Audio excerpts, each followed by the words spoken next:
Thanks for the Minister to be back here again today, and I guess now everybody in Ontario will be able to get a lump of coal as a souvenir from the Liberals for Christmas. I get one every year. That's right. Minister, I want to again keep my questions brief and concise, and would expect the same consideration on the answers. Minister, I've often heard, and you've often been characterized Ontario's energy costs as being competitive with our neighbouring jurisdictions and our competitors. Is that a fair statement that you characterize our energy costs as competitive? I indicated that Ontario's energy costs relative to other provinces are about the average level. About average. Yes. So competitive would be. Yes. So if they're the average cost or competitive, that tells me that you must have ministry staff or staff throughout the ministry that monitors and evaluates the energy costs and policies, energy policies of our neighboring jurisdictions. Would that be correct? The National Energy Board does studies of all the provinces, comparative rates projected over 20 years, okay. That information is readily available. Okay. And those figures, incidentally, are in my house book, and I refer to them occasionally. So does your ministry do any independent analysis or evaluation of our neighboring jurisdictions on their energy rates and policies? I'm going to let the deputy speak to that issue in a moment. I actually prefer to use third-party information. Okay. Because anything that we create in terms of data and information, we kind of anticipate that you will find it tainted and not objective. Okay. So we try to do as much third-party validation of our policies as possible. Part of the third-party validation of our energy prices comes from Hydro-Quebec. Yep. They do an analysis on an ongoing basis. Okay. On comparative prices. Okay. Well, maybe I'll hear from the deputy then on. I'll refer that to the deputy. Yeah. No, the minister's correct. We would rely on Hydro-Quebec that does a survey of provinces and states. So we would base our comparative analysis on that. I think the methodology used is always subject to review, and some, I think some would criticize us if we did that analysis. So we do like to depend on something like Hydro-Quebec that is seen as independent. Okay. Well, I can understand why you might consider the administration not objective. Madam Chair, could I hand out these to the committee members? These are rate charts, the current rate charts for Manitoba and British Columbia.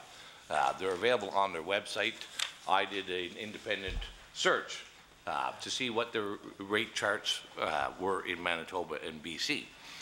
And just as that's being delivered, Minister, I'll say to you the monthly charge in Manitoba for residential electricity consumers is $7.381 per kilowatt hour, and there is a monthly fee of $7.28. That's the total all-in cost in Manitoba. In BC, they have slightly higher rates of just over 10 cents a kilowatt hour, but once again, their basic service charge is $6.83 per month. So I did a little comparison with a few of my customers, a few of my constituents, and here is the United Church in my riding, and their bill, all in, including delivery and regulatory charges and debt retirement charges and the clean energy benefit, so all in, for a month was $681.88, and that was based on 3,200 kilowatt hours. If that church was in Manitoba, their all-in cost would be $243, a third less. If that church was in BC, it would be $330, half the price. I have another one, gentleman who lives on the Jefferson Mills Road. His bill was $186 for the month for 838 kilowatt hours. If that house was in Manitoba, it would have been $69.23. The same house in BC, $91. Again, a third and half the price of our competitive rates here in Ontario. And one more on the Baptist Church Road, just down the road from my place. 731 kilowatt hours used in a month. $155 was her hydro bill here. The same house in Manitoba would have been $61, and in BC it would have been $80.80. Minister, maybe Quebec Hydro's evaluations are not objective. Maybe they're tainted. Or would you like to comment on why every one of my constituents, if they had the same house in Manitoba, would be paying a third? That's the all-in cost, right? Is what they're paying here. If they were in BC, they would be half, right? To me, that is not competitive, and we're certainly not average. Could you explain why your market studies or why your evaluation of NEB's evaluations in Quebec Hydro lead you to believe that our rates are competitive or average? You said the questions would be short? Yeah. And you expected the answers to be short? Well, there was a lot of data there. Can I have as much time answering the question as you did asking the question? Can you explain that? Well, first of all, let's deal with Manitoba, first of all. If you look at any of our comparables, or even Quebec's comparables, etc., it will show Manitoba as significantly less expensive than Ontario. Also significantly less expensive than all of the other provinces, except maybe Quebec. Yeah. Okay, so that's because they have almost 100% hydroelectricity.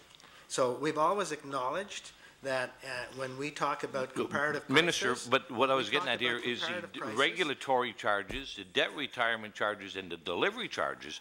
It's not so much our energy rates are competitive or they are average, but what has been failed to be communicated to the people in this province is all the additional charges that you do not take into consideration. Our basic energy costs, as I just said to you, in BC it's 10 cents a kilowatt hour. In Manitoba, it's 7 cents a kilowatt hour. So those rates, by and large, you know, Manitoba's cheaper, BC's closer to us, but still, they're all in price in BC, half of what it is here, because they don't have the delivery charge, they don't have the debt retirement charge, they don't have the regulatory charge. They have one very small service fee each and every month. The comparables that we use are all in. So whatever the total charges are on the bill, compared to whatever the total charges are on the bill, you compare bottom line to bottom line. When you compare bottom line to bottom line, Manitoba is the lowest or second lowest in Canada. Yep. We recognize that. And Quebec is roughly in the same ballpark. Yeah. And all the others are very varied. You talk about the price per kilowatt hour in BC about being 10 point something. Yeah. The kilowatt hour in Ontario is 12.4. And at peak rate? So, no, their average rate. Okay. They average them out. Yeah. They average them out. Yeah. Okay. So if you look at Alberta, it's 14.36 cents, and Ontario is 12.44 cents. But what we have that they don't have. If you look at Saskatchewan, it's 13.15 cents. But Minister, what I'm getting at is the delivery charges. 14.87 cents. The delivery charges, and it's 15.45 cents. Listen, the all-in price is twice as much here than it is in BC. Okay, that's what the numbers show. Okay, the all-in price. I've just given you a number of examples. I've got thousands more in the office. Okay, in BC, you don't. Here's this one bill, Jacques Rubichaud. Okay, his electricity charges for the month $75.64. all other charges, $96.61 for the month, Minister. That's the all-in price. That's what you've been failing to communicate to the people of Ontario. Is that not correct? No, it's not correct. It's not correct. You've been... First of all, you had the courtesy to give us these two sheets. Yep. Current electricity rates Manitoba, current electricity rates BC. Yep. Then you go to specific examples of specific bills, and you use a series of churches in your writing. No, as one examples. church. Two other residents. One of the I residents thought you was used on... several churches. No, You it was mentioned- on the Baptist Church Road was a residence. Oh, I see, I see. They're just small residences. So you didn't tell us what months they were, whether they were in the middle of winter this year, or whether they were in the summertime? Does it make any difference, It makes a lot Minister? of difference. It makes a lot of difference how much. When you're comparing it to Manitoba or BC? No, what their bill is, actually. Of course, what their bill is, but I'm just saying, no, if but that you house was sorry. in Manitoba or BC, You were doesn't using- matter what time of year, You don't were throw red using- herrings in here. The example, I won't shout, but you can shout if you want. When you were referring to a number of the bills, you were referring to the total amount at the bottom of the bill. Yeah. Okay, so I don't know what month that total bill was incurred in. It makes no difference. It makes a lot of difference. Not when you're comparing it to another province, Minister. Okay, at whatever time of year it is, I'm saying to you, because Manitoba and BC don't have the delivery charges, don't have the debt retirement charges, they don't have the clean energy benefit as well, and I'm including that in there. The bill in BC is half the price, regardless of the time of year. Okay? The bill in Manitoba is a third the price, regardless of the time of year. Okay? Because they don't have those additional charges. Okay? And it certainly appears to me that less than forthright, when you say that our prices, our energy policies are average or competitive, that's not being genuine. It's not being completely forthright. When the evidence shows very clearly, you know, if you took off the delivery charges and all those other charges, yeah, we would have an average price here in this province. Are all these other charges, Minister, just the way for you to skirt and confuse the population of this province with this characterization that our energy policies are average? What I'm going to say, I know I will not be able to finish because you'll interrupt me, but I'm going to try. Try. Okay? All right, I'll try. When we took over government in 2003, there was a significant deficit of electricity generation. We were importing $1 billion a year of expensive electricity. No, you said you weren't going to interrupt me. You said you weren't going to interrupt me. Please let me finish. It was an unreliable system. Your government was putting generators on the streets of Toronto to try to avoid brownouts and blackouts in the city of Toronto. We lost the equivalent generation under your administration of Niagara running dry. So we had to go from a deficit to a surplus or an adequate reserve to manage the system. And we had to build a lot of new generation. Could you not do that honestly, though, and tell people? The new generation that we had to build, okay, was expanding Niagara, was expanding Lower Matagami Dam. It was building 20 gas plants. It was doing renewables. Don't forget the windmills. At the same time, we were getting rid of cheap, dirty coal. That put a lot of pressure on prices. So is that where the delivery charges? We agree with you. To get a clean, reliable system, we had to invest significantly, $30 billion into the system. So that goes on the rate base. So we did a number of mitigating factors. And if you would just be patient for just 1 minute more, the Ontario Clean Energy Benefit, the Ontario Energy and Property Tax Credit saves qualifying individuals up to $963 per year, with a maximum of $1,097 for qualifying seniors. The Low Income Energy Assistance Program, the Save on Energy Home Assistance Program, the Northern Energy Credit helps families and individuals in Northern Ontario by providing tax credits for low to middle income families and individuals living in North Ontario. And for a family, including single parents, that amounts to $214 a year. So let me, no, I get it. We did a lot of mitigating programs, including on the business and industrial sector, in a very, very significant way, to make us competitive. Minister, let me first say, on the business side, I can give you many, many examples, and you know that to be true.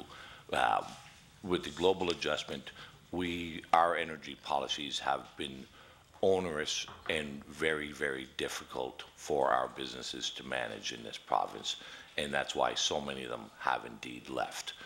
But you're suggesting to me that all these other charges are as a result of you and your government having to build more capacity into the system, where we know we are using less power in this province now than we were when you came into office. We are using substantially less power. Our demand for power is less. So that doesn't square. That's a fact. We're using less power, okay? Whether you want to call it as a result of your conservation policies, or whether you want to call it the result of a failed energy policy that has driven manufacturers out of this province. But my question to you is, why can't you tell the people in this province honestly that they're paying a lot more every month? You may be giving some crumbs to some people with your Northern Ontario benefit and other different tax breaks, but you have very significant and distributed pain throughout Ontario, and a few people getting some gains out of this. Why aren't you being truthful with people and doing your own studies of our all-in costs and being forthright with the people of Ontario? Before I turn it over to the deputy, I just want to give you one simple example. Detour Gold says that the IEI program, which they're participating in, is saving $20 million this year for them, while they expand what will be one of the largest gold mines in Canada. If you want to go to Whitby Atlantic Packaging, they're creating 80 jobs. They're getting the marginal cost of expansion at 50% of the regular rate. In Pembroke, the MDF paperboard plant, creating 140 new jobs by reopening the paperboard plant. And again, they're getting their cost of their energy to run the plant at 50% of the cost. That's in the community represented by your neighbor sitting immediately to your left. But I also want the deputy is paying for it. In terms of transparency, I would like the deputy to refer to the long-term energy plan. And the long-term energy plan shows projected very significant increases, okay? And it shows them leveling off as a result of what we're doing now. But you're not showing the delivery charge rate schedules or the regulatory charges, or where else you're bearing those costs, right? 2 minutes left in your rotation. And really, you know, as you talk about Detour Gold, I can also talk about Extrata leaving this province. But what we do know, all those little crumbs that you give out to your friends, the United Church is paying for it. The people on the Anglican Church Road are paying for it. The people on Umferson Mills Road are paying for it. They're paying each and every month these inflated rates so a few people can get a benefit. Is that not correct? And I'll let the Deputy Minister speak. Yeah, no, just in terms of the long-term energy plan. So, Deputy, you have 1 minute. thank you. In terms of the long-term energy plan, figure 7 and 8 provide the all-in costs for both residential and industrial customers going forward over the plan. So we tried to be very explicit about what the all-in cost of the plan is for residential and industrial customers. So that would include the commodity, the distribution, transmission, all the costs are built in. I think when you're comparing Ontario to other jurisdictions, Ontario's bill, we tend to break out in more detail what all the charges are. Other jurisdictions can group them, so I think it's important just to make sure that when you unbundle the other bill that you take into account. They may have, for example, charges for debt that are built into the commodity cost, whereas in Ontario we've broken that out. So I think it's important to look at methodology when you're comparing across. But I Come we on have- now. no, I'm Let's saying be- look, we there's have the all-in distribution. price in BC and Manitoba. Well, they would Whether have- they have debt charges built into that cost, oh, who cares? They're still half the price. Well, that's what the comparison is when we're saying, when you look at the Hydro-Quebec study, it would look at the all-in price. That's why we are agreeing that you have to Well, compare. you know what? Maybe I'll Mr. ask this. Hillier, your Could we rotation is have over. this study that you've made these Mr. Hillier, your rotation is over. Mr. Tabbitt?